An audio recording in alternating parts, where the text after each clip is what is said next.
This episode of Primitive Culture is brought to you by Audible.com, offering more than 180,000 titles for smartphone, tablet, and desktop. To get a free audiobook of your choice and to help Trek FM at the same time, visit audibletrial.com/trekfm. And also by Enterprise in Space, an international program of the non-profit National Space Society. Find out how you can help science and education and become a virtual crew member aboard the NSS Enterprise Orbiter by visiting enterpriseinspace.org. And if you want to join the conversation and share your thoughts on this episode, join the Babel Conference, our listeners group on Facebook. Just type BABEL into the Facebook search field. We look forward to seeing you there. This is Tim Russ, Lieutenant Commander Tuvok on Star Trek Voyager, and you're listening to Trek FM. Open your mind to the past. Oh, this may mean something. I've been coerced into watching tonight's movie. You do have books in the 24th century. It's a primitive culture. I'm just trying to blend in. Some people think the future means the end of history. We haven't run out of history quite yet.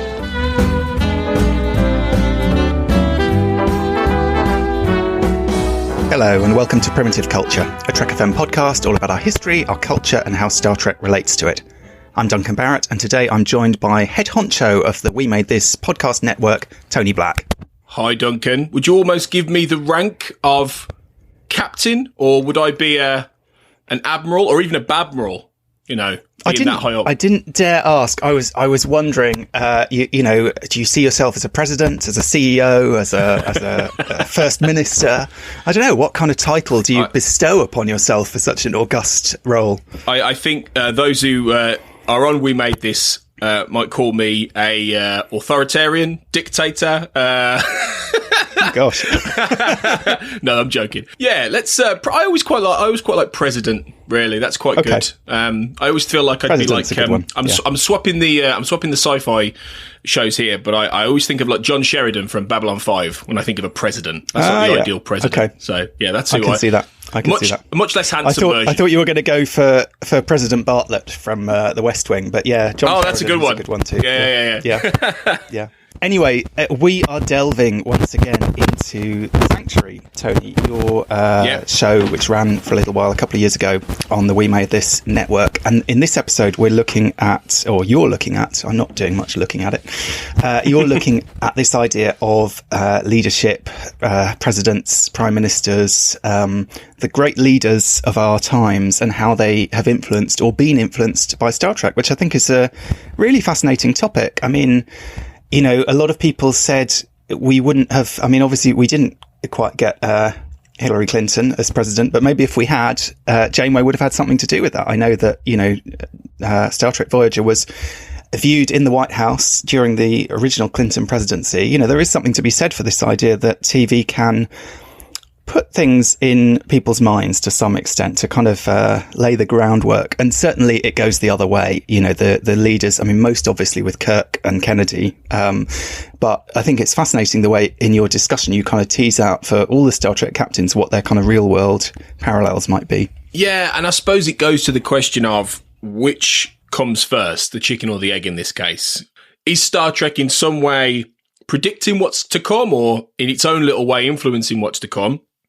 Which you could say it could have done with a character like Janeway, but is it equally receiving and then translating the kind of leaders, particularly American leaders, given that Star Trek's an American show, but also because, particularly in the 20th century especially, they set the tone and the template post-war for the closest thing, in a way, I think you could say to a world leader in many respects. Somebody that kind of figure after the war who rallied the United Powers, and, you know, we were hopefully projecting towards a better future, much as America is a complicated country. So if you get someone like Kirk, which we talk about, for example, that cowboy diplomacy leadership has a hint of the Kennedys about it, has a hint of JFK, that charm, that charisma, you know, that ladies' mad magnetism, which arguably is part of the DNA of that formative character in Star Trek, you know, and that's the most important thing to remember. Much as Star Trek has developed and evolved over the years with very different captains, right all the way up to someone like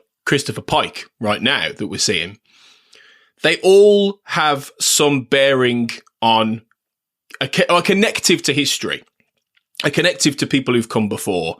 And as Star Trek reflects everything else that's going on politically, culturally, so do the people who command these ships, command these space stations, whatever Star Trek show we're talking about. They themselves are reflections of people who've come before, or have aspects about them, as Kirk did Kennedy, that Star Trek is projecting into the future and telling these stories through. And it's just really interesting to see how that changes. And this is one of the big reasons I wanted to do this conversation, was to see how that changes and morphs through the 50 years up to the present day, and arguably how it's still doing that, really. You know, I think we don't cover, well, I don't know if we do glance on Pike. We might do. Can't quite remember. It's been a couple of years, but we go, I think, certainly you might all the way touch on up him, to... We might do, but obviously we're getting more of a shape now of the kind of leader he's going to be and the kind of person he might reflect, you know, as Strange New Worlds debuts. But I just think it's a really interesting way of looking at the leadership in Star Trek, because I think it's definitely there in everybody. Absolutely. I mean, yeah, I think there's definitely this sort of question. Okay, if Lorca is Trump, is Pike Biden? Sort of younger Biden, this kind of, you know, amiable cowboy type. You can kind of see it with the grey hair and everything. I don't know, but I mean, certainly in the years since you recorded this discussion, you know, Star Trek has changed and the world stage has changed. I mean, these days we'd be thinking, you know, who's Putin? Who's Zelensky? I always think does Rios have a kind of Zelensky energy to him? I feel like in some ways maybe he does. Putin, I don't know. I mean, I guess, you know, all the baddies, you kind of end up drifting towards Descartes, maybe. He feels, in some ways, because he feels like the most realised, because he is such a politician. I mean, he's a villain in so many ways, but he is also a very canny politician. He's also, I mean, he's a bit of a Trump, really, isn't he? He's a narcissist. He's a kind of truth bender extraordinaire. He's too smart to be Trump, though. I think he's, you know, I think Putin, someone like that, maybe, yeah, because for all his flaws, he's not a stupid man in any way, shape or form. So you've hit on a fascinating flip side conversation we never had, actually, which is the villains. Who do the villains reflect? That would be a great follow-up podcast to this, actually, that who knows, maybe one day we'll do somewhere. But yeah, it's, I think the leaders, at least, I think they are continuing to reflect. I mean, it's interesting to think about, and I don't know if we get into this as well. It's interesting to think about what kind of Starfleet captain might we have had in the 70s? You know, if we'd have had a new cast or a new characters or anything like that. And I know we were going to have Phase 2 in the 70s.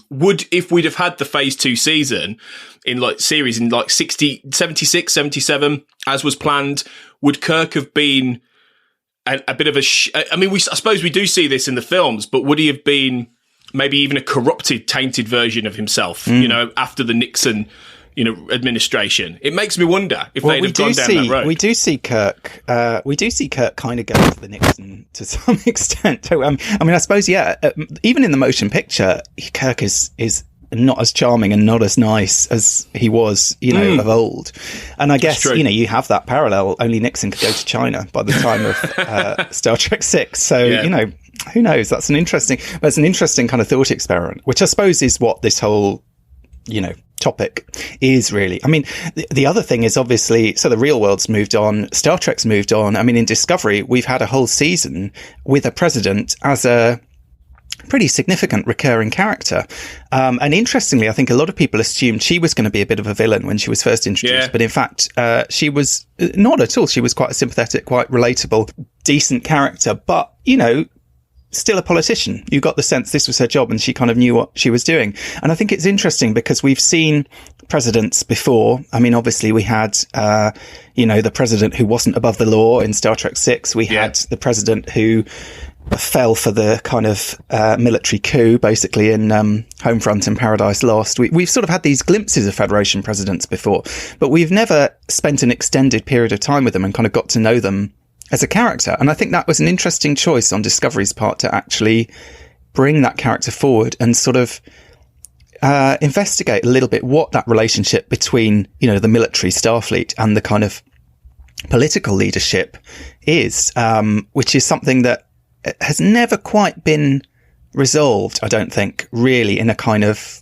totally plausible way, if you know what I mean. We kind of just accept, we see everything through the Starfleet perspective, but it definitely adds a whole interesting dimension to it. And for anyone who wants, you know, the West Wing in space, it's another kind of gesture in that direction. Yeah, which we talked about, didn't we, when we talked to Keith DeCandido about Articles of Federation, which is very much the West Wing meets Star Trek, which is a great novel that gets into a lot of that kind of stuff.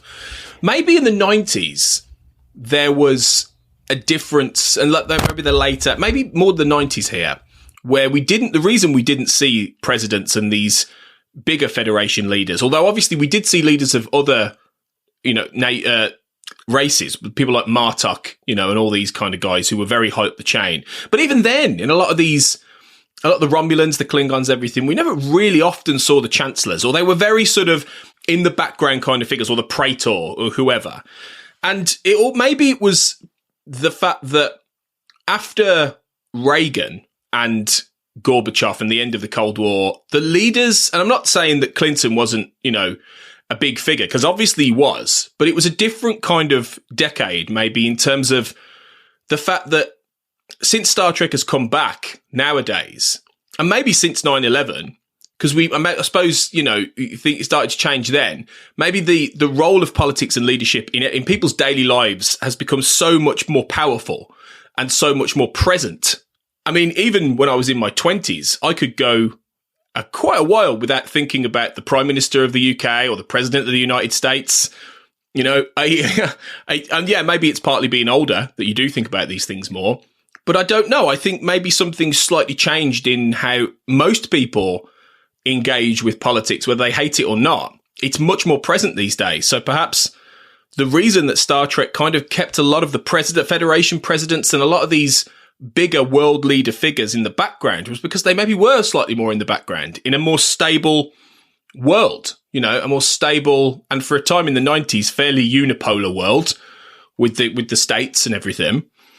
And that feels like when we did see these presidents, they were quite anemic almost. They were quite functional, or they felt like they didn't have much power. They're functional because they're getting on with the job, aren't they? Yeah. I mean, that's part of it. And I think one thing I noticed when Biden became president is I was sort of thinking, why haven't we heard anything about American politics for a few days or a few weeks or months? It's like they recede into the background because they're just sort of getting on with it. And it makes you realise, you know, it is the Trumps and the Johnsons and the Thatchers, I suppose. It's the kind of really divisive, sort of difficult figures who are constantly in the news and constantly kind of causing trouble one way or another. And often, I suppose, if they are just kind of getting on with the job, you don't hear as much from them. So I think that's an interesting element. We've also, of course, in the time since you recorded, we had Stacey Abrams on Discovery. Controversial pick. I mean, beloved of many Star Trek fans, a massive Star Trek fan herself, but I know there was a little bit of a backlash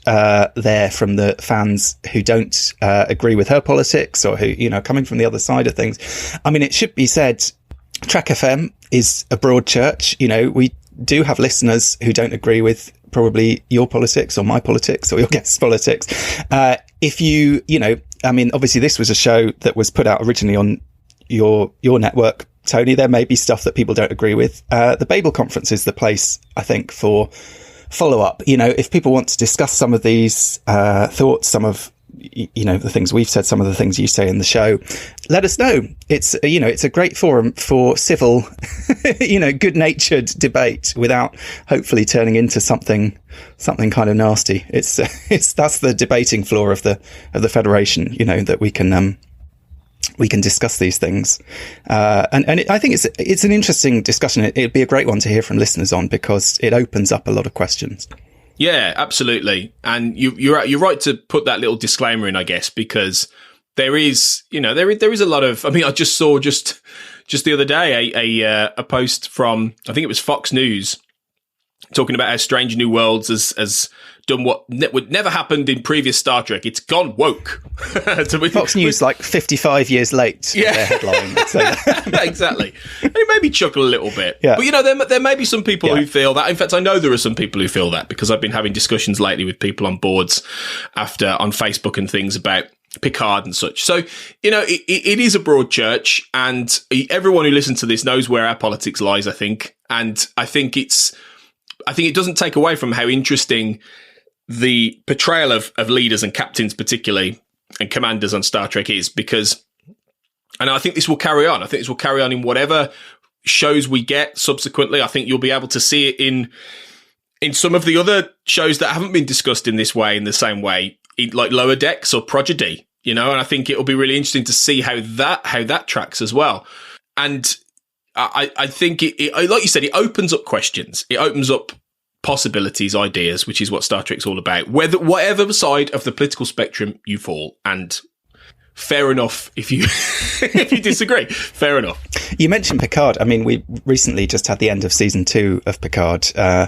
Again, controversial season. I mean, I think you and I are on the same page about that one. I've seen a lot of people who loved it and said it's their favourite thing since Star Trek came back. So, it's definitely divided people.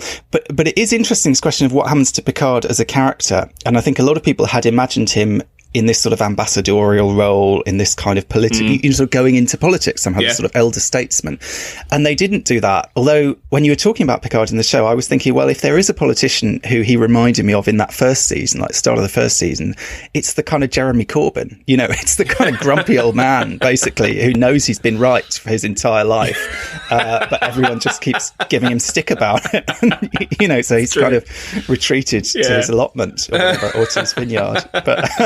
But who knows, in season 3, maybe they'll move in that direction. I mean, I think a lot of people did always want to see sort of President Picard. It's like with President Archer, a lot of people want to see President Archer, and that might be the opportunity to do the kind of West Wing show. But I don't know. I mean, other than, obviously Eisenhower was a president who'd had like significant military role beforehand. I feel like it's not that common. I mean, a lot of presidents, I suppose, have done military service, or leaders have done military service in their country. But to go from, commanding the flagship of a navy to then commanding the whole country is, or planetary, organization or whatever, is a stretch. They're different skills that are involved. And I don't think we're going to see Picard flexing those muscles, but who knows? Maybe that's something in his future. Maybe he'll be the new Biden, the, extremely elder statesman, who's going to kind of turn things around. Maybe it could be. It would be a lovely way to end it all, really. But we'll have to see. I think it always takes a bit of time, doesn't it, for these things to settle and for you to really get a beat on, particularly who they reflect. I think we'll know a little bit more about, going back to the 90s, you get a sense of it, but I think we'll know a little bit more, particularly about the modern stuff, maybe about 10 years after we see how the next few years shake out with Biden and whether Trump comes back and whatever happens there. And I think, and because the leaders, also how long Biden is around for. I mean, actually, talking about parallel with Pike, I mean, Pike is a captain who knows his days are numbered. He's kind of going back into command with this weight hanging over his shoulders of mortality. I mean, Biden is a president who it seems unlikely he's going to serve out 2 terms, say. I mean, whether he makes it to the end of the first term, I don't know. He's definitely someone who that is a question mark hanging over him. Do you know what I mean? Like, how long does he last and what happens next? And, hopefully he's doing great and, all is well. But there's definitely that kind of question of mortality hanging over him, I suppose, in a way that we haven't had for a while. I think the assumption is that he won't run a second term for a lot of people, partly because of his age. But Trump isn't far behind him. Trump's maybe only about 4 or 5 years, I think, behind Biden. So again, they're old men, even in the context of the presidency. And presidents, a lot of them do tend to live very long lives. I mean, someone like Jimmy Carter's still alive and he's nearly 100 years old. So there are people who, they do have long lives, but very few of them are serving into their 80s, doing these kind of roles. And we've moved very much, if you look at the 90s, they were relatively young world leaders in some respects. Clinton was in his late 40s, early 50s, something like that. You had Blair, who was really young, in the UK. And we've gone from that to very, very old men. And Putin, again, he's in his late 60s. The villain of the piece, if you like, from the Western perspective, at least. And so it's interesting how, as we've become more polarized and fractured, politics has steered more towards these older men, and certainly not older, wise grandmaster figures. Trump certainly isn't that. And it's questionable whether Biden is, for a lot of people. So It's very, and Boris Johnson certainly isn't from our perspective. So, it's interesting how then Star Trek will pick up and reflect that in many ways. And I think with Strange New Worlds, with Pike now and the Pike we're seeing, and obviously when we recorded this episode, when I recorded this episode, Strange New Worlds, I think probably had just been announced, or we were waiting for an announcement about that because we knew it was going to happen. So we've got more of a beat on Pike. And I think Pike is meant to be a road back to the kind of centrist president, if you like, that person who is a little bit more stable and someone you can trust. And I think it's the hope that Pike reflects a president we might continue to have in the United States. But like you said, I think quite aptly, his days are numbered.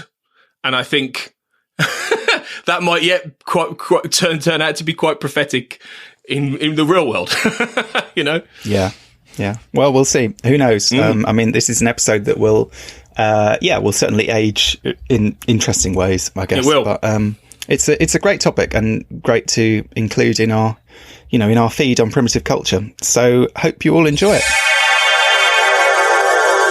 Joining me this week, anyway, is Mac Boyle, host of the Holodeck is Broken podcast, to discuss the captains of the Star Trek universe and how the many shows and motion pictures portray these characters as analogous to some of our modern political and societal leaders over the decades. Mac, it's great to have you on the show. Thanks for coming on. Oh, absolutely. Great pleasure. I've been loving the show so far. Oh, thank you. That's really nice. That's great. That's one listener. That's good to know.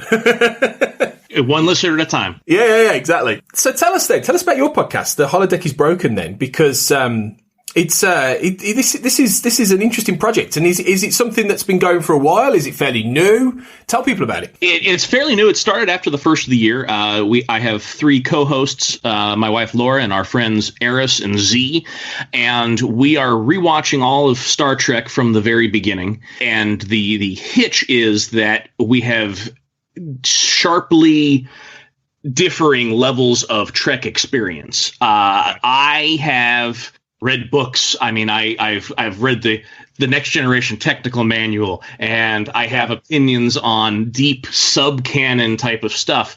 My wife grew up with it and has watched all of it for the most part.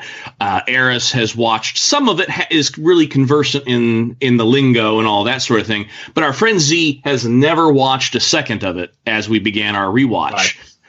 So we are coming at it from four different perspectives, and I think it's more interesting for me to see, as at least so far, the original series episodes through fresh eyes. Some of them don't age so hot as I'm realizing, and it's interesting. And I think another thing we've written into our format is that I think I know that I will have a tendency to ramble about some of those deep dive Star Trek issues, and there's a feature in our show that if I start to get too off on a deep Trek tangent, the others can hit a buzzer that we have when we record, right, and I have to be quiet for 30 seconds. That's brilliant. How often have they hit the buzzer so far? This is the question. At least 3 times a show. There's been a couple of times I've even had to hit it on myself because I know I'm going off in a direction. I'm like, no, you know what? I got me. You guys go for 30.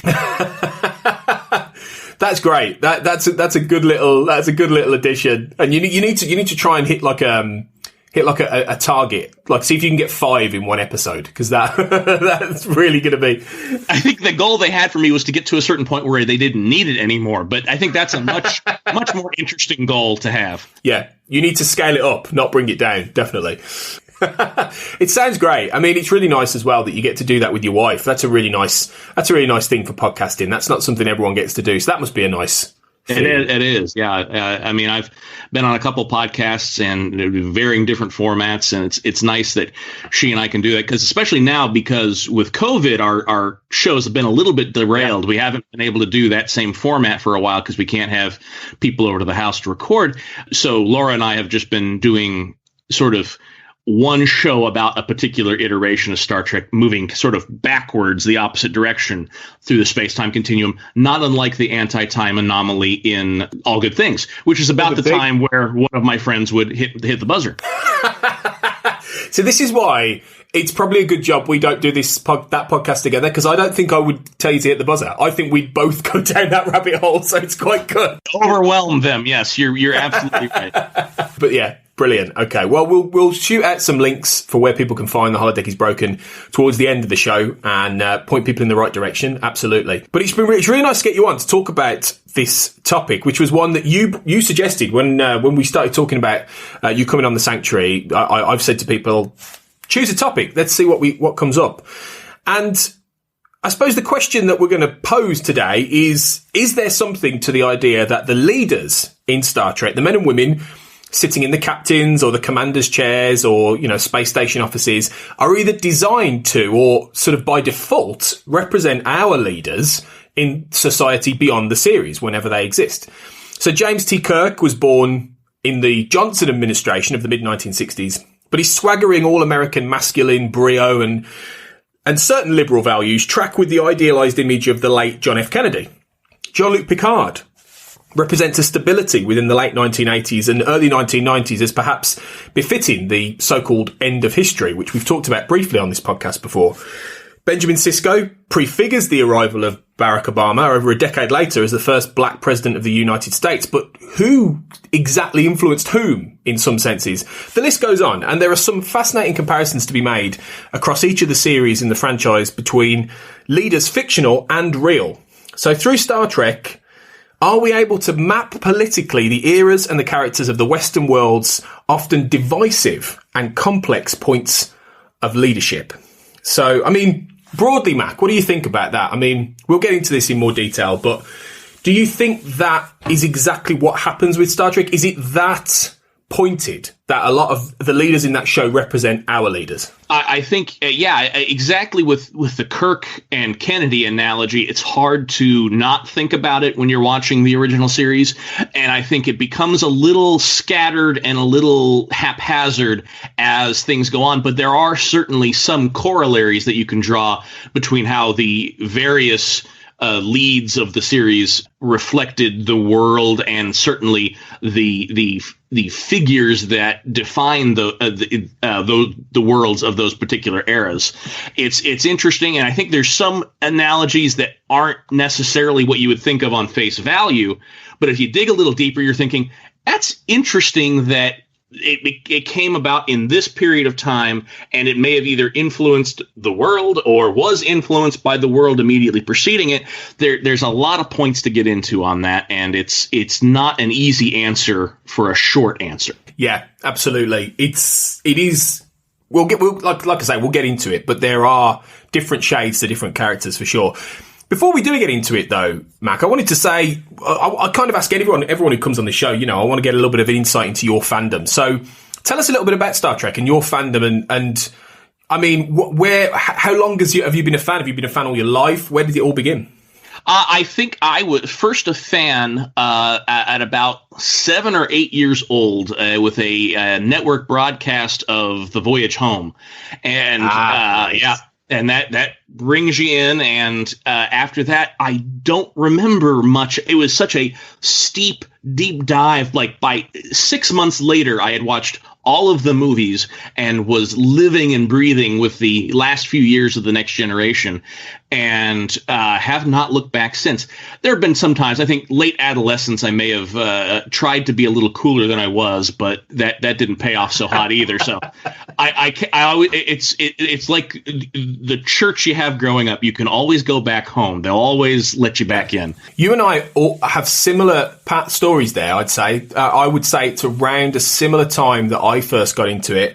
And yeah, like you, when I got into my late teens and maybe early 20s, I was trying to be cool, and that sort of correlated with Enterprise being on as well. And I was at the time less hot on Enterprise, really. So I get where you're coming from, absolutely. But yeah, It is. The older I've got, the more I do come home to Star Trek. And I mean, the voyage home, what a place to start. Yeah. And I think, I saw Wrath of Khan shortly after that. And then by then, I was hopeless. It was never going to turn back at that point fully. So understandable. Absolutely.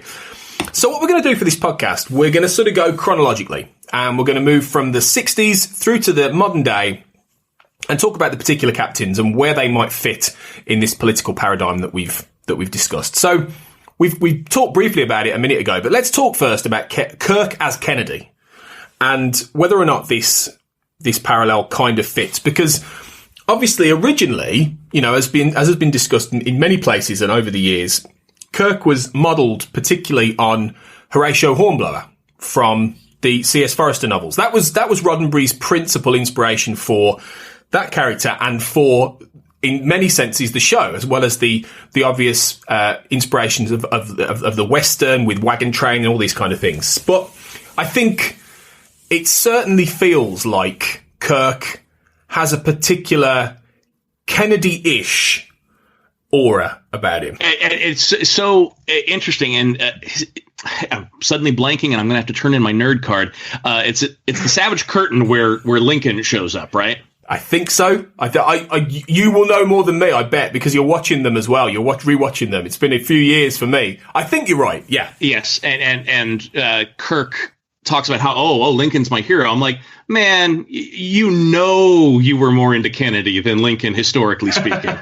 Yeah, because Kirk is the swaggering romantic hero, and Kennedy certainly had an eye for the ladies. There's no getting away from that. If the Savage Curtain had been rewritten with Kennedy showing up, Kirk and Kennedy would have gotten along splendidly if they weren't competing for the attentions of some young woman who was on the show that week. Yeah, absolutely. Yeah, I suppose it fits as well in that the influence of Kennedy, because Kennedy was a fairly liberal president. He wanted to bring in, reforms at the start of the 60s. He was the guy who wanted principally to get man on the moon, and he put a lot of that together.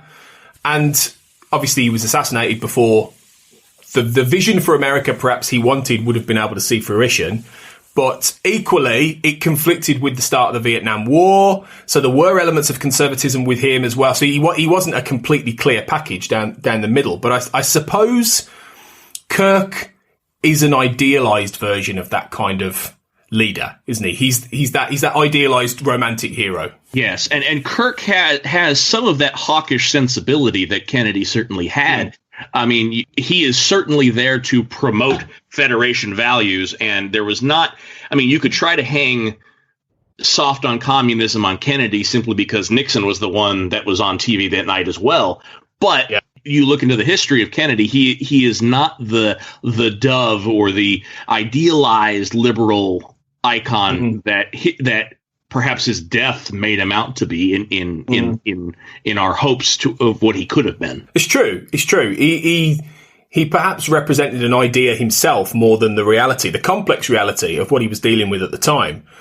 And I guess that's the same for Kirk. I mean, there are lots of original series episodes where Kirk sort of runs up against the realities of a situation, and I always feel there are times Kirk makes a more conservative, and I don't mean that necessarily in the political means, but a more of a guarded choice or a complicated choice than you might think he would make. There are times I think that in certain episodes where he surprises you, and I think that's a level of duality in Kirk's character that maybe both Kennedy and Roddenberry shared. Yeah, possibly. And I think that's the other corollary there.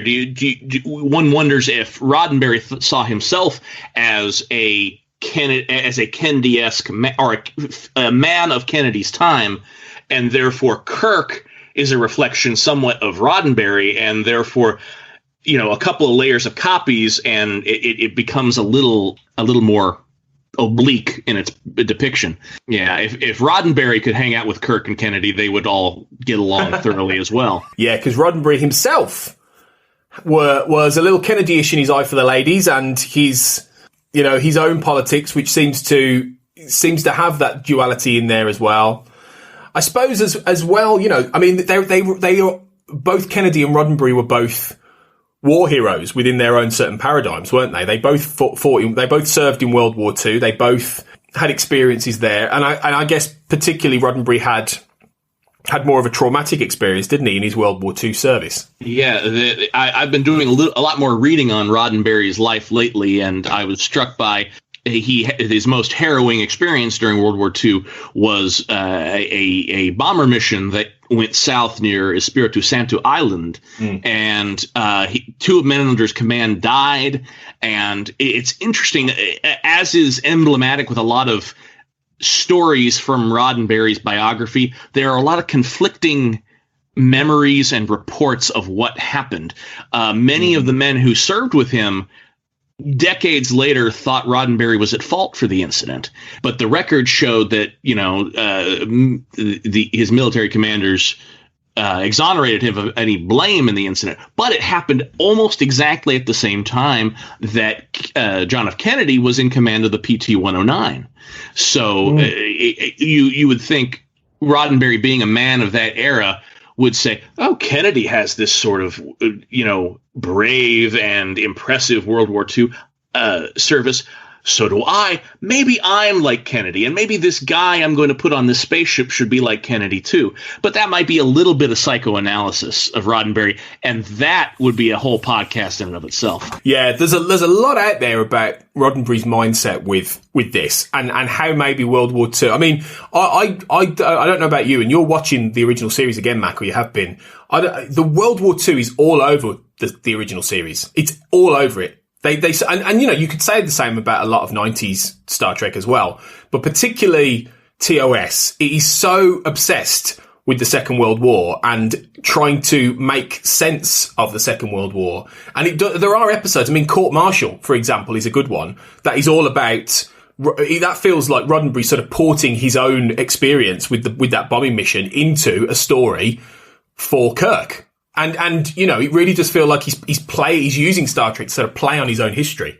And then you widen the lens a little bit, and you wonder how much of that is Gene Roddenberry and how much of that is Gene L. Kuhn, because it becomes very obvious pretty quick that the authorship of Star Trek is marginally Roddenberry's, especially for the things that fans attach to and love the most. Yeah. There's a lot of uncertainty there, particularly about who wrote what, but.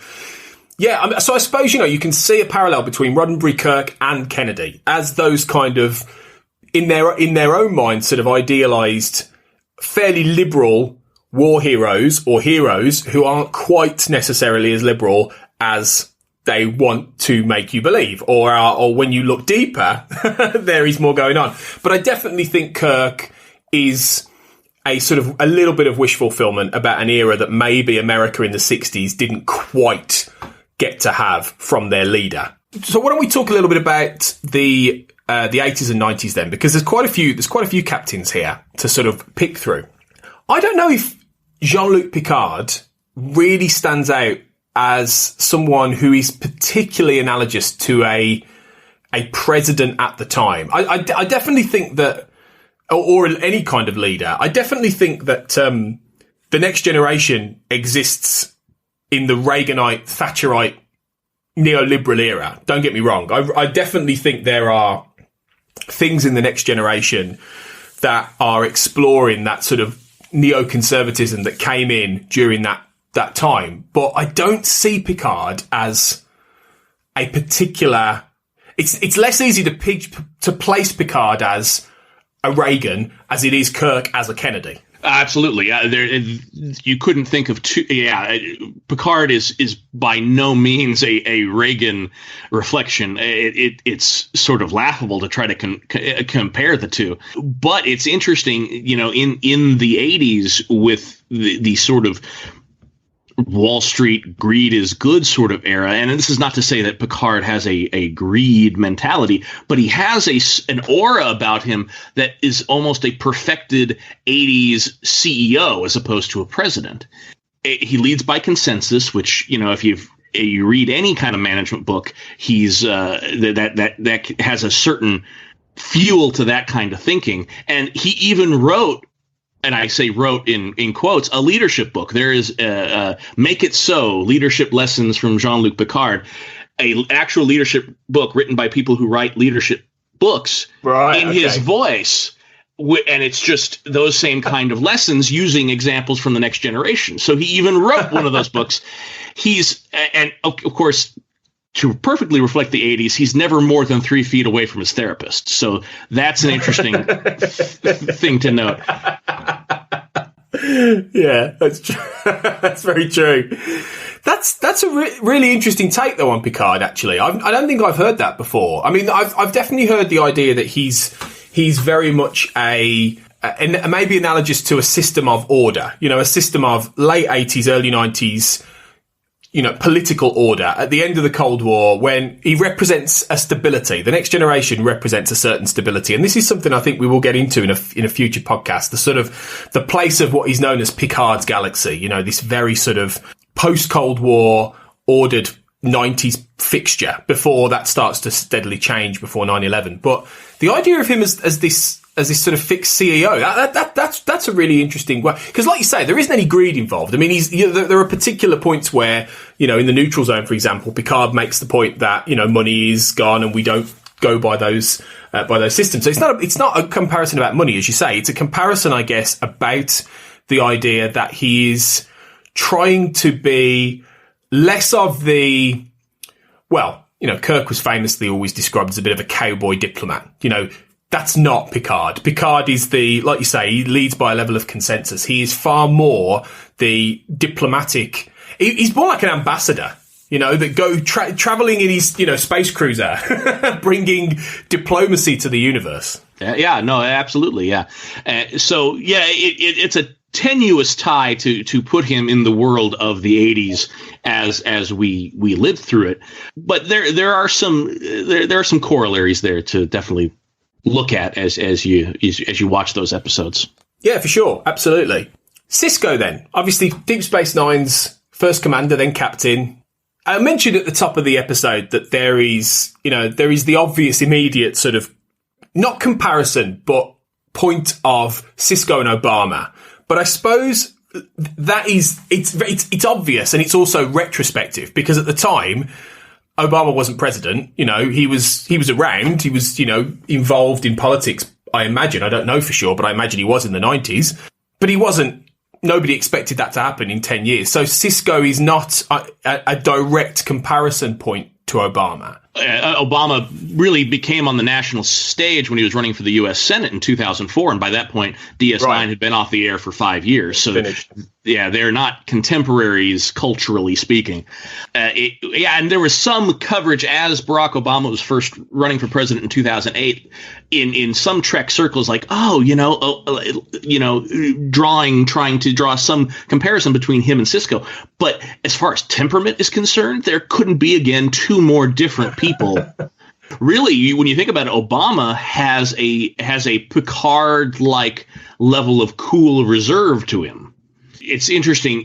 Obama really may be the first world leader who himself was influenced by Star Trek as much as his time in office might have influenced the Star Trek that we watch today. There are a couple of just anecdotal evidence. I mean, he had Nichelle Nichols as a guest in the Oval Office. There's a very famous picture of she and him offering the "Live Long and Prosper" Vulcan salute. I think he was even on the record saying Nichelle Nichols was a big deal for him when he was growing up. And there's even the anecdote that Leonard Nimoy told in the last few years of his life that he was at a party at a brownstone in Washington, D.C. I don't remember who invited him or what the context of the party was. But the way he tells the story is one of the presidential candidates came up to me and gave me the Vulcan salute. And then he said, I'm not going to tell you who it was. But it was not John McCain. And so we all take the story in and think, okay, process of elimination, carry the 3. I think Obama may have been a Star Trek fan, or, and we say fan. I don't know if he'd be eager to come on either of our shows, but he's certainly watched those and internalized the the hopefulness of the Roddenberry ideal and tried to consciously or unconsciously bring that into his rhetoric and the way he ran things while he was president. Yeah, he's. I think you're absolutely right there. He definitely feels. I mean, I've always thought that Obama is a little. While he's very cool and he's got, a lot of people think he's quite. I also think he's a bit of a geek, Obama, and in an endearing way. And I think he's always sort of worn that with a little bit of that on his shoulder. And I mean, hindsight is a wonderful thing, particularly now with Obama. I mean. I don't think there's many people now who wouldn't yearn for the time that he was president. Not that he was a perfect president by any means. Very few presidents ever are, but the sheer tonnage of things we'd prefer to have back beyond Obama is pretty staggering. Well, exactly. And I'm saying this, I'm not even American, and I'm saying this and I can relate. But yeah, I think there is a definite. There definitely seems to be something in the idea that Obama was himself, in some of his values, a little bit influenced by Star Trek and a little bit of that progressive worldview that he wanted to sort of evoke. If Nichelle Nichols was a big deal to him, then Star Trek was a big deal to him as a child. And that is something that denotes, in some senses, a fan. If he's not a rabid fanboy, he's definitely a fan. He's definitely somebody who may well, if Star Trek's on the TV, may well watch and go, oh, I remember this one, as a casual fan. And that's great. And that's something you can't really ascribe, I think, to any of the presidents, really. I can't imagine necessarily since the start of the show. I remember I vaguely remember an anecdote of when Al Gore was running for president in 2000 that he and his roommate Jones, when they were in college, would watch it. So we missed out on one, but yeah, okay. Yeah, no, you're absolutely right. There's not a tie there that you can put to any other leader. And he is, like you said, he is very different from Sisko. I think in reality, the only comparison you can make between them, I mean, apart from the fact they're both black, is also the fact that Sisko was the first black leader in Star Trek in a main series. And Obama was the first black president. Really, I think that's kind of the only tether. It's certainly not as acute as Kirk and Kennedy. And in that sense, it's just a bit tokenistic, isn't it, as a comparison? It doesn't really feel like it earns anything. No. The only other thing I would add to that is that their values as parents are somewhat analogous, but that is certainly outside of a political or leadership sort of framework. So that's one thing I would say definitely ties them together slightly, but certainly, again, like we said, the timing's off for a reflection of the Obama era. There could be something to the fact that seeing a character like Sisko on television helped in terms of the American psyche to embed the idea of a black man in the White House as being something that people would vote for. I think there is potentially something. I mean, I think that's the power of, in some sense, of popular culture and entertainment. Not that it directly informs what people do, because I don't believe that, but I do think there is a power in visual iconography and ideas. And seeing someone like Sisko, a hero, a leader, a good father, I think something like that has an embedded value within a society. And if Irish Stephen Bear were here, he would say that Deep Space Nine probably needed better ratings if it was going to influence politics going forward. So. And I say that as a dyed in the wool Niner. It's the malign the middle child, but I love it so. You're right. You are right there. That's probably that's very, very true. Yeah. So yeah, what about Janeway then? Catherine Janeway, because she, obviously the first female captain of a starship. Well, the first one with a lead of her own series. She wasn't the actual first portrayed female captain of a starship in Star Trek, but she is certainly the first leader, quote unquote, in a Star Trek series. The comparison you hear all the time is Hillary Clinton, don't you, for Janeway? And obviously Hillary Clinton never became president, sadly, because out of the two, I wish she had. But she was close. She was almost in the White House. I don't know about this one. I feel like it's too.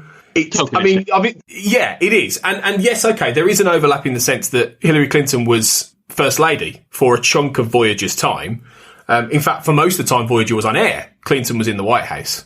But almost all of it. Bush came in 2000? January 2001, so Voyager was in the back half of its seventh season, yeah. So seventh season, yeah.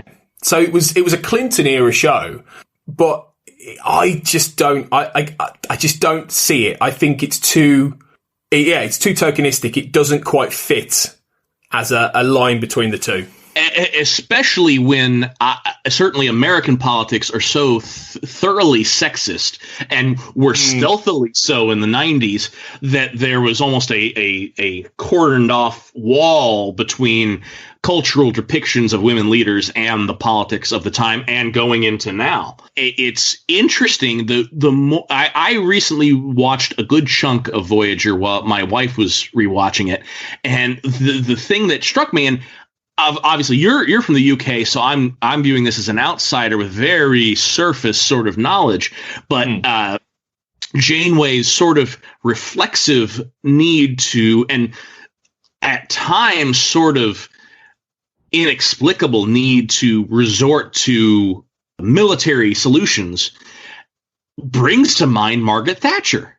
Is she more of a reflection of the politics of your country than mine? I think that might be the simpler one. But again, it is tokenistic to tie Thatcher and Janeway together simply because of gender. The question becomes, is she not an analog of Hillary Clinton, or is she an analog of Bill Clinton, who was in the White House for the vast majority of the time? Again, I don't think it's an easy comparison. Certainly, Janeway had a very specific mission statement in getting the crew of the Voyager home. And did Clinton have a mission statement? I don't know. Don't stop thinking about tomorrow. I mean, a Fleetwood Mac song, I guess, is a mission statement as far as mission statements go. It beats the hell out of Keep America Great or Make America Great Again or whatever he's on now. But again, it's not the thorough analog that you would want to have. But I think that gets into a larger point of why is that? Why do the shows of the 80s and 90s not reflect the politics, certainly the American politics of the era? I think in a post-Watergate era, we didn't want to see our leaders on TV. We wanted better leaders. We wanted more idealized leaders. And that's why I think we got the trifecta of Picard, Sisko, and Janeway. Yeah, I think there's something to that. I mean, there is the argument that Kirk becomes a bit more Reagan as he gets older. You know, particularly when we get to the era of like of the undiscovered country. You know, there is a little bit more of a Reaganite, and well, I think Nixon could go to China. He becomes Nixon essentially at that point. Well, yeah, exactly. So he, you know, the old adage of, you know, you become more right wing as you get older, I think definitely applies to Kirk to some extent, particularly in the undiscovered country with how he is with the Klingons and things like that. But it's interesting that he goes in the space of 2 movies from doing Greenpeace work to becoming Nixon. And in the middle, he found God. So I guess that works. Yeah. It's a hell of a journey, yeah. But I think with Janeway, I mean, the Thatcher comparison is interesting. I mean, I was born in 1982, so I don't quite remember I was a young child when Thatcher was in power. She came out in 1990, I feel like it was. She was in for 11 years, and I was too young to really remember the Thatcherite era at the time. But I mean, her legacy in the UK is, I mean, since her death particularly, I mean, let's just put it this way. When she died, there were people burning effigies of her, you know, so for really, like, you know, and there was a song that got to #1 in the charts, that was Ding Dong, the Witch is Dead. And it was about Margaret Thatcher. Yeah. I think America is gearing up for a similar thing like that in the next several years. Yeah. Absolutely. Now, I'm not going to draw any judgments on people doing that. I'm certainly not glad to see someone die. However, I personally think that Thatcher's politics really did a lot of harm to the UK in particular.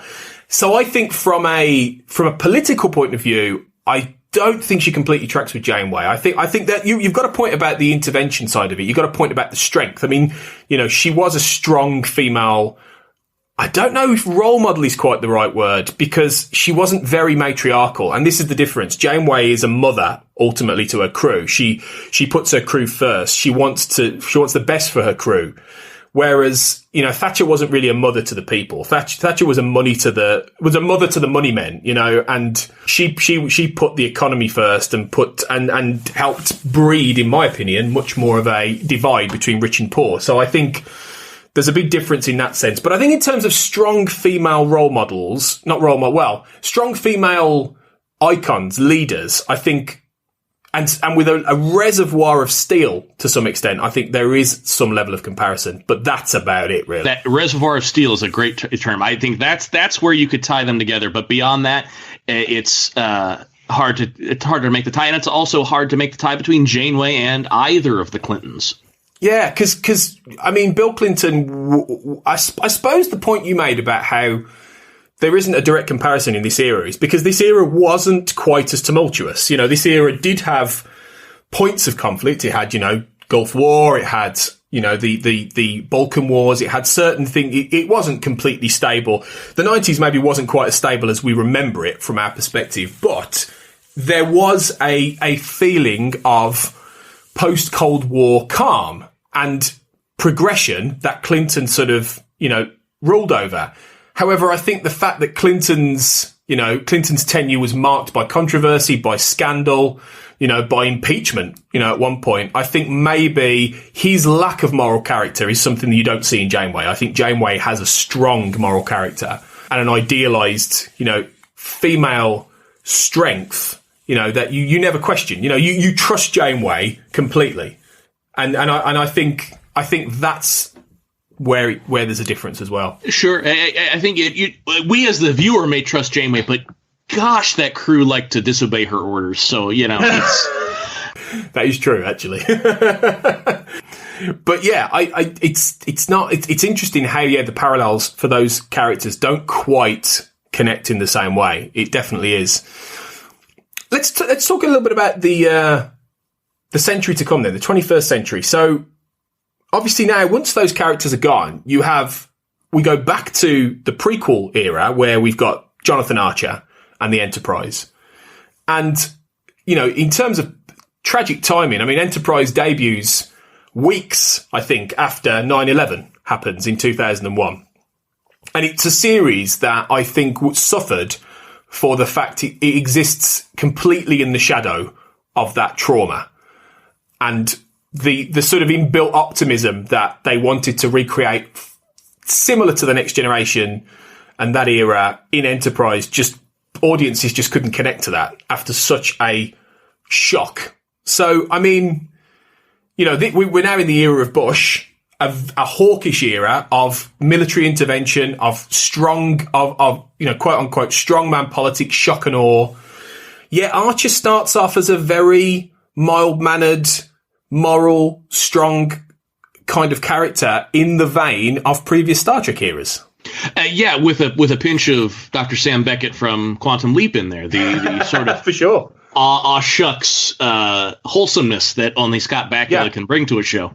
I think it certainly didn't start off as an analog to George W. Bush because it was being produced at a time prior to, for ill, I would say, George W. Bush's presidency started to define itself. It's interesting that you mentioned that George W. Bush was a hawk, but I think he was willing to become a hawk for his time. This is not to retroactively forgive him for some of the things he did, but he ran certainly on a platform in 2000 of less military intervention than there was in the Clinton era. That all, you know, collapsed. That's an awful term to use, but it all changed certainly with September 11th. And I think the show had to, I don't know if it had to change, but they certainly chose to change with that era. And certainly with the Xindi arc in season 3, there's a lot of 9/11 corollaries there. I think even sharper corollaries than I think they were maybe reaching for in Star Trek Into Darkness later on. When you get to season 3's Anomaly, Archer is engaging not in waterboarding, but like spaceboarding of people. And he has to descend to a certain level in his mind to protect the people of Earth and his crew.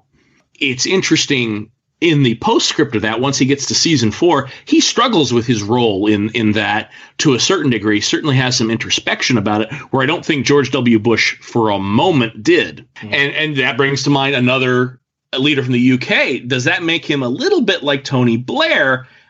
And does that make him any better? That's a question for certainly discussion. I'm not sure if I can answer it conclusively. It does make you wonder, because, I mean, Tony Blair is another. He's certainly not, I don't think, hated to the extent Thatcher was, because, you know, Tony Blair did preside over. It was his whole prime ministership was sort of a combination of both progressive and regressive factors, because on the one hand, his New Labour project brought in a lot of, you know, a lot of policies that very much balanced the scales. You know, there was a lot more opportunities for people on different social economic barriers, you know, stratas when he was prime minister. He did a lot of good for a time in that sense, but equally at the same time, he spent a lot of money and he went to war, and he's never seemed to quite regret those decisions to the point that I think people would have liked to have seen subsequently. Maybe that, like Archer did. Right, exactly. And I think that's the difference, in that Bush, I think, sort of really either believed the rhetoric that he was sort of on almost like a God-given mission to protect America, or he was doing it to appeal to his base. You know, I mean, when you look back now, given who's in the White House now and how he appeals to his base, I mean, Bush was tame, you know, in how he would do it, really. 8 years of George W. Bush, I never thought that he actively wished me harm. Nowadays, not so much. Right, exactly.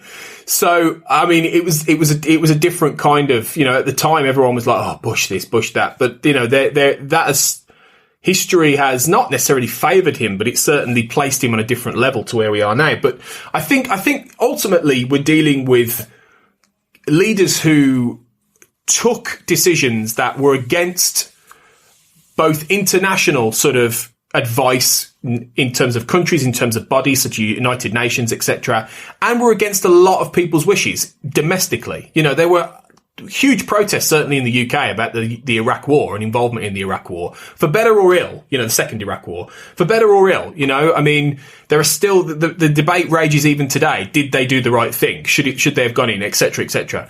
You know, did it cause more problems than it solved? Whereas Archer, in Enterprise, he's placed in a position where, when they go into the Expanse, that he's far more on a mission to save the Earth. It's more of a literal, immediate, there is a doomsday weapon, we've got to go and save it. We've got to go and destroy it. Yeah, I think that's the big gulf between political leaders and fictional leaders, because fictional leaders are created at this very cut and dry sort of obstacle. A doomsday weapon has to be shut down, whereas we never really have that moment. Maybe the Cuban Missile Crisis, again, going back to Kennedy, but you don't have that very clean story structure to our political leaders, and that's where it becomes a little less easy to tie this concept down. Yeah, and on that subject as well, there was also the big debate at the time about whether or not Saddam Hussein had weapons of mass destruction, which a lot of people said he didn't, you know, and there was a lot of lies spread about, you know, disinformation spread about that. You know, they tried to suggest there were these doomsday weapons. There was this genuine threat that he might attack a country, and it was never really there. And they used that as a basis for war. Whereas with Archer and the Enterprise's mission, there is literally a weapon that they've seen cause this terrorist-like attack on Florida. What are you going to do about it? You know? Archer is forced into that role. Yes, I think that's actually exactly right. But again, certainly the era influencing the storytelling and certainly some of the decisions Archer made during that period. 100%. Absolutely. It definitely influences the storytelling. I mean, it's something that I think in a few episodes' time we're going to go deep on in terms of Enterprise and the War on Terror, because there really is a lot to unpack there, I think. But obviously after that, we then move into the movies, the revival movies, and they are films that, I mean, you've got the whole sort of post 9/11 sort of reactionary elements in things like, particularly Into Darkness with Admiral Marcus and his hawkishness, and you've got elements of, in all three of those movies, you've got, vengeful, sort of almost terrorist villains looking to destroy the world or looking to attack civilization in all three of those films. But you don't really get the sense that the rebooted Chris Pine Kirk is in any sort of line with Obama at the time, because that was obviously the Obama presidency. I mean, I don't know what you think. I think the films are playing off 9/11 in their own way while still being blockbusters, but you don't again get the sense that there is the parallel that Kirk had in the 60s in this era. Certainly, I think the Kelvinverse movies are, when they engage in the politics of the time, it's very much in the way you described. There is a bad guy who wants to destroy things, and it doesn't deal with the nuance like some of the televised, and certainly for an example, Star Trek VI definitely handled. Oh yeah. There's certainly a lot of post 9/11 hawkishness and Into Darkness, but it also feels sort of the Wikipedia version of that. There's not a lot of time to think about it, and I like those J.J. Abrams movies, but there are plot holes to drive through. That's what I end up dwelling on. Like, why was Nero just wandering around for 25 years? Okay, he was under a Pente, but they cut that scene out. When I think deeply about those movies, I'm not thinking about the politics of the Kelvin universe. I'm thinking about, if Khan can beam from Earth to Kronos, why are there starships anymore? That's where my brain goes. And quite rightly, because that doesn't make a lick of sense. So absolutely, I'm with you there. They're not the films for that ultimately, for better or worse. And I think that's why a lot of people aren't the biggest fans of those films. And like you, I enjoy them, but they're more surface, they're more thrill rides, they're more action blockbusters. Even if they do have interesting things in them. But then in the topic we're discussing, there's not really that parallel there. It's whether or not it's there in the modern day, because obviously now we've got Discovery and Picard, and we don't really have leaders anymore in the same sense. We have, one of the key things about Discovery, and this is something that really struck me recently when I was rewatching it, is that the show begins with Philippa Georgiou, who is essentially a Picard from the 90s. Exactly the same kind of character, cultured, strong, moral, completely someone you trust, and she's killed straight away. It's the era's way of saying we don't have those people anymore. They're gone. We've now got the mutineer. We've now got the warlike captain who is a step beyond, in Lorca, who is a step beyond what Archer was forced to become in season 3 of Discovery. He is in Enterprise. He is the guy, isn't he, who is willing to do whatever it takes. I know ultimately, he's an evil mustache twirling bad guy from the Mirror Universe, but before that, then reflective of our current era in politics. well, exactly, But before then, he is the militaristic, warlike leader who is basically turning around to Starfleet and saying, look, stop having a go at me. I'm doing what needs to be done. And that is such a big change for Star Trek. Yeah, absolutely. You look at Lorca and he's not the preening clown that either of our countries is currently enjoying. It is that sinking feeling that not only are we in a fraught era for any number of reasons, but the people at the helm don't have our best interests at heart.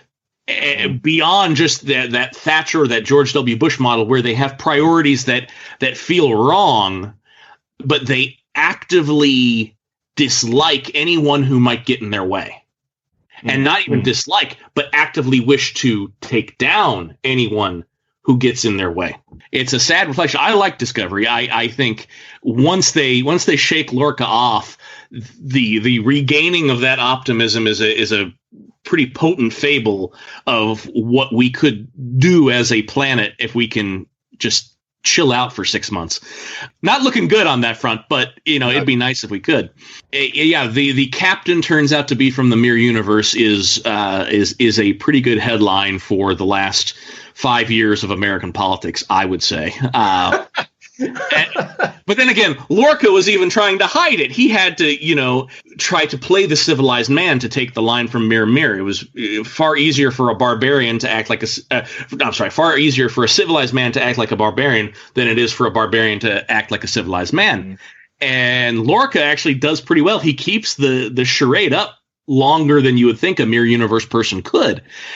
Trump, I think, is actually from the Mirror Universe. He is not interested in pretending for any stretch of time, even when it would be to his advantage to do so. It's sort of baffling. But then again, I mean, I'm not telling the news to anybody here. It's baffling. Well, firstly, with Lorca, I think the key there is that there has been a lot of talk about how people have said, oh, well, 2016 was the point where we seemed to slip into that other universe. That was the point where everything suddenly we seemed to go, hang on, well, what's going on? How have we elected Donald Trump? How has Brexit happened? How has someone, and then, subsequently, how has someone like Bolsonaro been elected in Brazil? How is like Orban taking over Hungary and making it into, how has Boris Johnson somehow, become prime minister? It has been a consistent sort of slip into how is this happening? But then I think it's one of those things where it's too easy. It is too easy to sort of suggest that this is something that's just happened. All of these events are a payoff to a development of things that have been going on since the days of people like Thatcher, like Reagan, and before Nixon, a lot, even before that, it's been a consistent build up to the point where you get a character like Lorca who is ultimately false. He is ultimately somebody. And the thing is with Lorca, you end up, the turn only happens, and this is the credit to Discovery actually, and I think that first season is really quite good, in that the moment he turns is the point you really like him. You've got to a point where you like Lorca and he's starting to really feel a little bit more like a captain, and that's the point where they turn it and they flip it and you go, of course he's from the Marine. How did we not see this all the way through? He was clearly he was imprisoning tardigrades. He had this eye thing, there was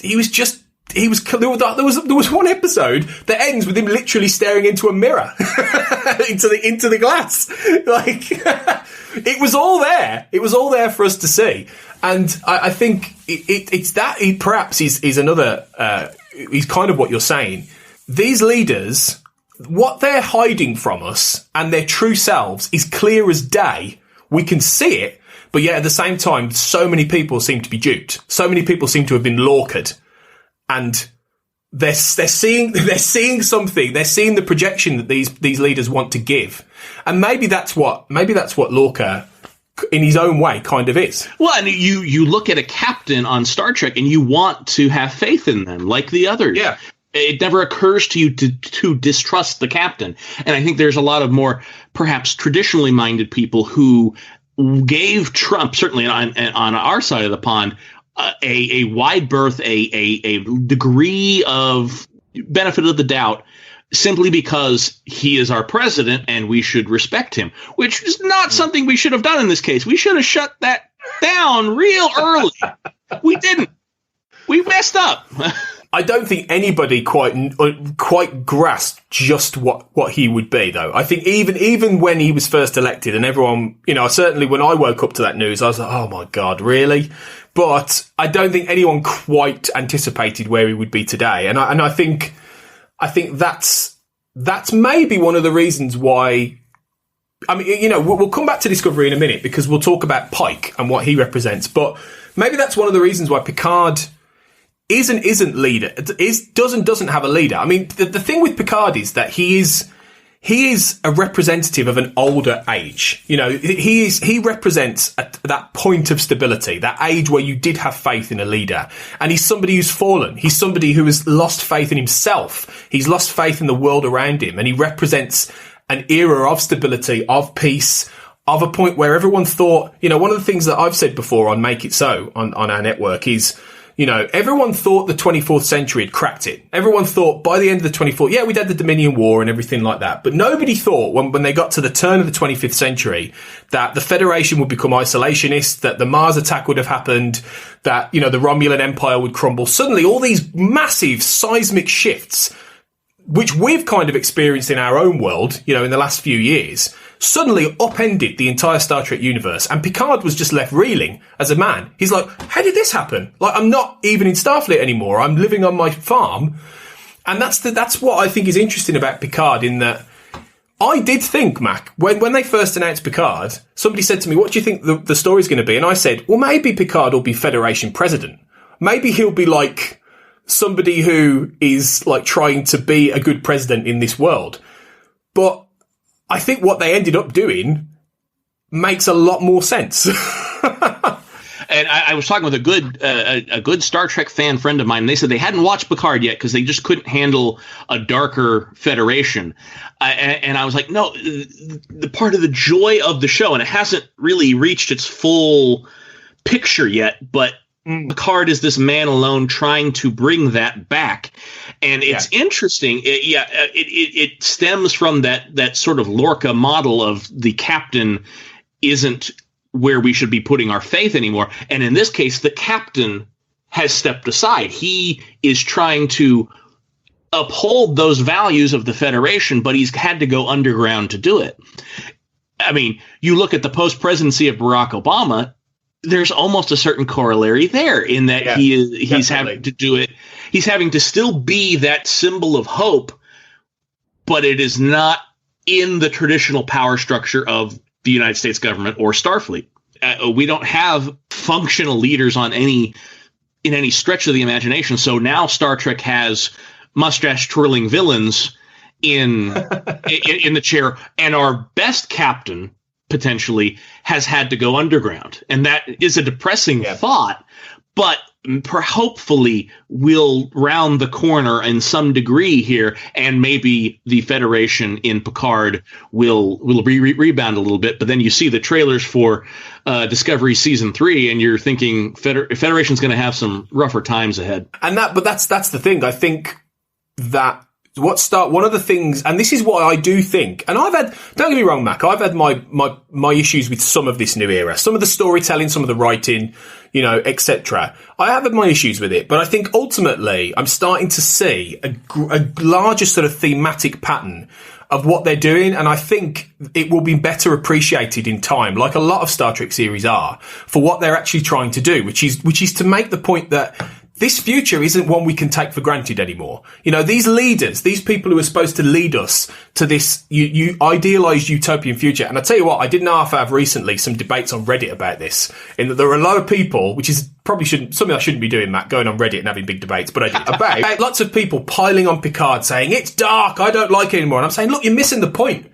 The whole point is that they're trying to make the point that we can't take this world for granted. We can't take the 23rd and 24th centuries for granted. Look at where we are. Look at all the terrible things that are happening. Look at the climate, the fact we're destroying our own planet.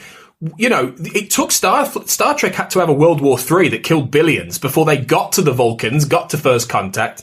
You know, we've got to remember, is that what we want? Is that what we need? You know, and that's why I think people are missing the point a little bit about Picard. And particularly, you're absolutely right. I think that's exactly what it's saying. We can't look to the leaders anymore.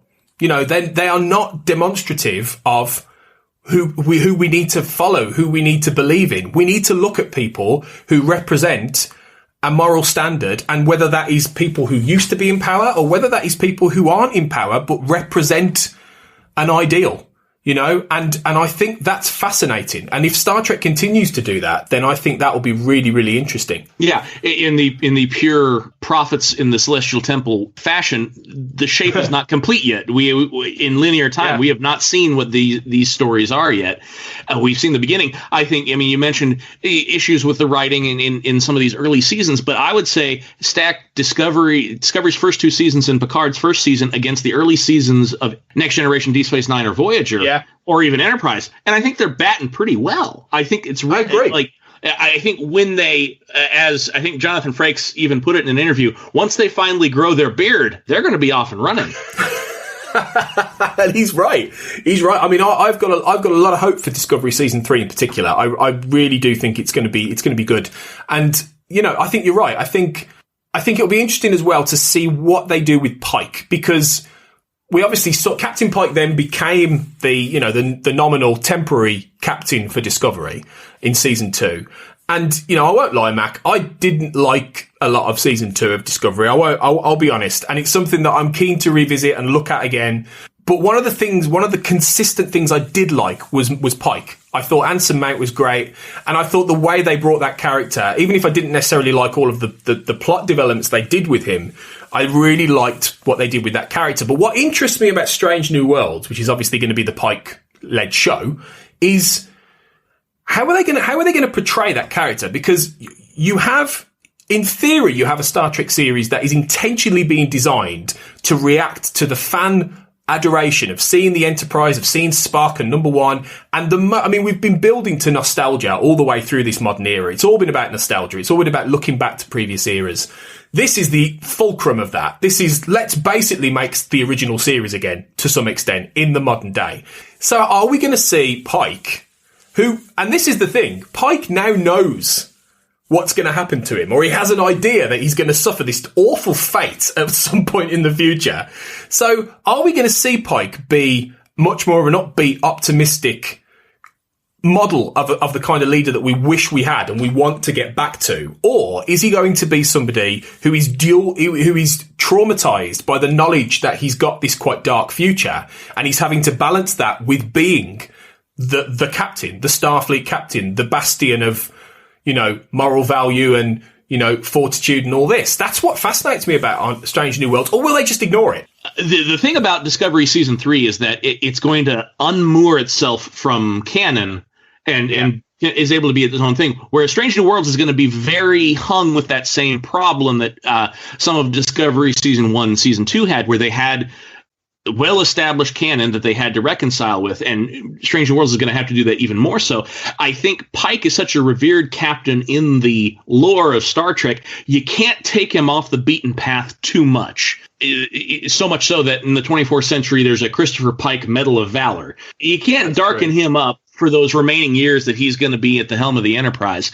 I think if I were writing the show, I would definitely keep that foreknowledge of the gamma radiation, I think is what he got hit with, at the forefront of his mind, because then you could even tell a very poignant tale about being completely aware of the dangers and perhaps the dark days ahead, but maintaining your own that own moral code for the sake of that moral code. He's not going to go through a negotiation period where he tries to get out of it or anything like that. I think he's going to accept his fate and do the best with the time that he has left. And that would be a good fable, for lack of a better term, for our era, that we don't have to be dominated by the bad things that happen to us or the leaders that we are subjected to. We can rise above that and return to perhaps that 60s era optimism that the original series had. That's my thinking on it. If I were to write it, I would make that the only. They're saying it's going to be much more episodic, Strange New Worlds, but I would make that foreknowledge the only serialized runner through the show, and make Pike perhaps a dead man walking, but he is aware of his fate, but he's not fully aware of his fate, because he doesn't know that after this happens, he's going to end up getting to go back to Talos 4. So there's still that happy ending for him. And if I think he can keep his his wits about him. He'll be again. He was the best part of Discovery season 2. I think that show will be pretty great. I agree, and it could be quite fitting actually that he is, like you say, a captain trying to do the best he can in a gloomy, ominous circumstance where the future is not certain, where the future is potentially clouded. And if there isn't a better metaphor for an incumbent leader, if we're lucky, an incumbent Joe Biden, who is by no means perfect himself, but he's somebody who I don't anticipate will be the kind of leader Trump has been. Well, the absence of a leader. Trump isn't a leader. He's not a leader. There is no way you can call that man a leader. He's a sideshow. He's a circus act. Yeah, exactly. So he's not. Whereas Biden will attempt to be, of some description, a leader in the middle of a situation that is, bursting apart at the seams and trying to bring some stability to an extremely fractious period in world politics and and society. And that will be if he gets elected, that will be a really, really hard, job. And I think it will be interesting to see if Pike reflects that actually. And if, Strange New Worlds sort of reflects that in a weird way. They might actually be timed quite in sync if that does happen. But the future will tell there, as will what we see with Lower Decks as well, the animated series, which seems to be about people cleaning up after the captain. So maybe they're just a little bit ahead of us, the Star Trek writers, and they can kind of see a little bit of what's coming. But yeah, it's very interesting to think about all of these captains in relation to the leaders of the past, the present, and maybe even the future. So, Mac, it's been great to talk through this with you. Actually, I've really got a little bit of a different insight into some of these characters and some of their comparisons here. So it's been great. I say the same to you. Well, why don't you point people towards then where they can find The Holodeck Is Broken, so they can go and have a listen, and also if you're online, where you can point them to, and where else they can find you. Certainly. The production company that runs our podcast, our network, is Party Now Apocalypse Later Industries. The website is partyapocalypse.com. You can find a lot more of my stuff there, books I've published, my blog, movie reviews, the other podcasts we do on our network, including The Holodeck Is Broken. The last couple of years, we did an audio drama called The Fourth Wall, which is very steeped in sort of the Star Trek ideal. So if anyone out there is a Deep Space Nine fan, you'll find a lot to love in that show, and that's also on the website. Yeah. You can find me on Twitter at Party Apocalypse, and just, come see me there. Everything that we do in the future will show up there as it becomes available. Perfect. Thanks a lot. That's great. I urge everyone to go and do that, and go and check out everything Mac is up to, because that's brilliant.